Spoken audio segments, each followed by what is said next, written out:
داؤد علیہ السلام کی تنہائی۔ قرآن مجید میں حضرت داؤد علیہ السلام کے متعلق یہ بات بیان ہوئی ہے کہ جب وہ اللہ کی حمد کے نغمے بکھیرتے تو پہاڑ اور پرندے ان کی ہم آواز ہو جاتے تھے۔ قرآن مجید پہاڑوں اور پرندوں کا ذکر تو کرتا ہے، مگر یہ نہیں بتاتا کہ اس حمد کا ساتھ دینے کے لیے انسان بھی آئے تھے۔ ہاں، وہ یہ ضرور بتاتا ہے کہ ان کی زبانی بنی اسرائیل پر لعنت بھی کی گئی ہے۔ حضرت داؤد علیہ السلام کی زندگی کے واقعات معلوم ہیں۔ ان کو اپنی زندگی میں ایک زبردست جد و جہد کرنا پڑی۔ خدا کی حمد کے یہ غیر معمولی نغمے بکھیرنے والی ہستی کو کوئی پناہ میسر نہ تھی۔ ایک موقع پر تو انہیں جان بچانے کے لیے فلسطین چھوڑ کر مکے میں پناہ لینی پڑی۔ بنی اسرائیل ان کے بدترین دشمن ہو گئے تھے، حالانکہ ایک زمانے میں یہ ان کے وہ ہیرو تھے جنہوں نے ان کے دشمن جالوت بادشاہ کو اس وقت تنہا قتل کیا تھا جب کسی میں اس کے مقابلے کی ہمت نہ تھی۔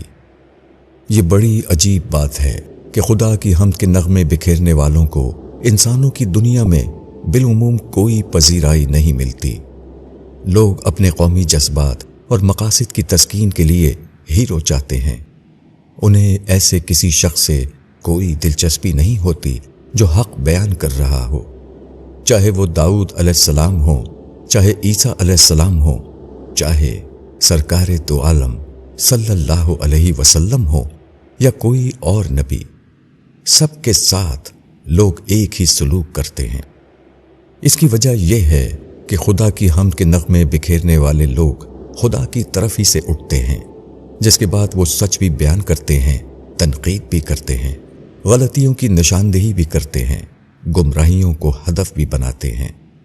اس کی برداشت کسی کو نہیں ہوتی، جس کے بعد لیڈرشپ ان لوگوں کے پیچھے لگ جاتی ہے۔ وہ لوگوں کو ان سے بدگمان کرنے کے لیے ہر ہتھ کنڈا استعمال کرتی ہے۔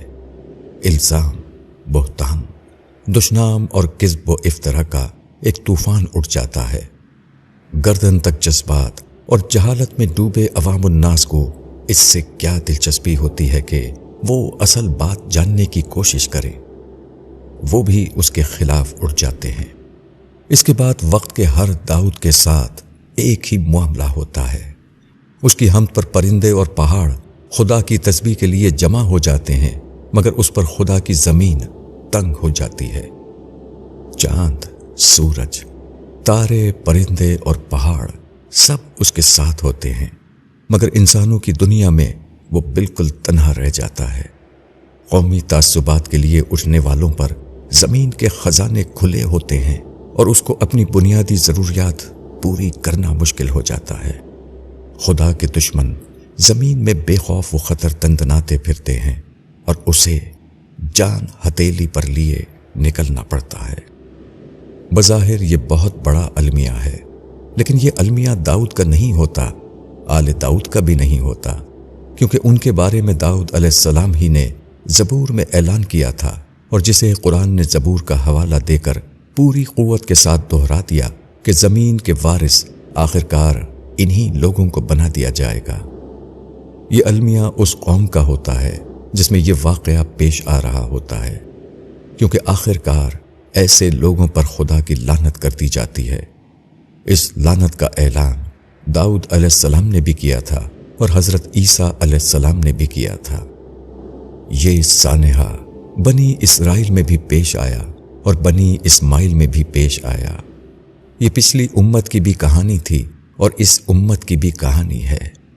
اس لیے جب کسی قوم میں کوئی داؤد تنہا رہ جائے تو یہ ڈرنے کا مقام ہوتا ہے، داؤد کے لیے نہیں بلکہ قوم کے لیے، کیونکہ اس کے بعد خدا کی لعنت آتی ہے۔